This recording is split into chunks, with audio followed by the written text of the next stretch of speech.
4 महीने तक योग निद्रा में रहने के बाद जब भगवान विष्णु जागते हैं तो पूरा ब्रह्मांड शुभता से भर जाता है और इसी को कहते हैं देव उठनी एकादशी, जिसे प्रबोधनी एकादशी भी कहा जाता है। लेकिन हर साल की तरह इस बार भी लोगों के मन में सवाल है कि आखिर देव उठनी एकादशी 1 नवंबर को है या फिर 2 नवंबर को। तो चलिए जानते हैं। सबसे पहले बात करते हैं कब की। इस साल देव उठनी एकादशी 1 नवंबर 2025 शनिवार की सुबह 9:11 से शुरू होकर 2 नवंबर रविवार की सुबह 7:31 तक रहेगी।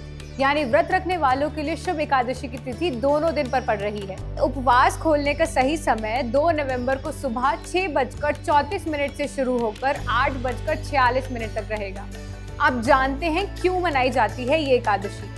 मान्यता है कि इस दिन भगवान विष्णु चतुर्मास की निद्रा से जागते हैं और यही वो क्षण है जब सारे शुभ कार्य जैसे विवाह, गृह प्रवेश, मुंडन या नया व्यवसाय शुरू करना फिर से शुभ माना जाता है। इसीलिए इसे देवों के जागने का पर्व भी कहते हैं। कहाँ की बात करें तो ये पर्व पूरे भारत में, विशेष रूप से उत्तर भारत, गुजरात और महाराष्ट्र में धूमधाम से मनाया जाता है। मंदिरों में तुलसी विवाह, भजन कीर्तन और दीपदान का आयोजन भी होता है।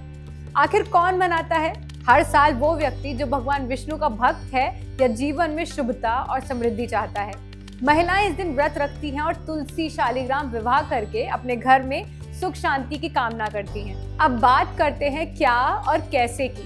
इस दिन सुबह जल्दी उठकर स्नान करें, पीले वस्त्र धारण करें, भगवान विष्णु की पूजा करें और तुलसी को जल अर्पित करें। रात में दीपदान करना और शालिग्राम के साथ तुलसी विवाह कराना अत्यंत पुण्यदायक माना गया है।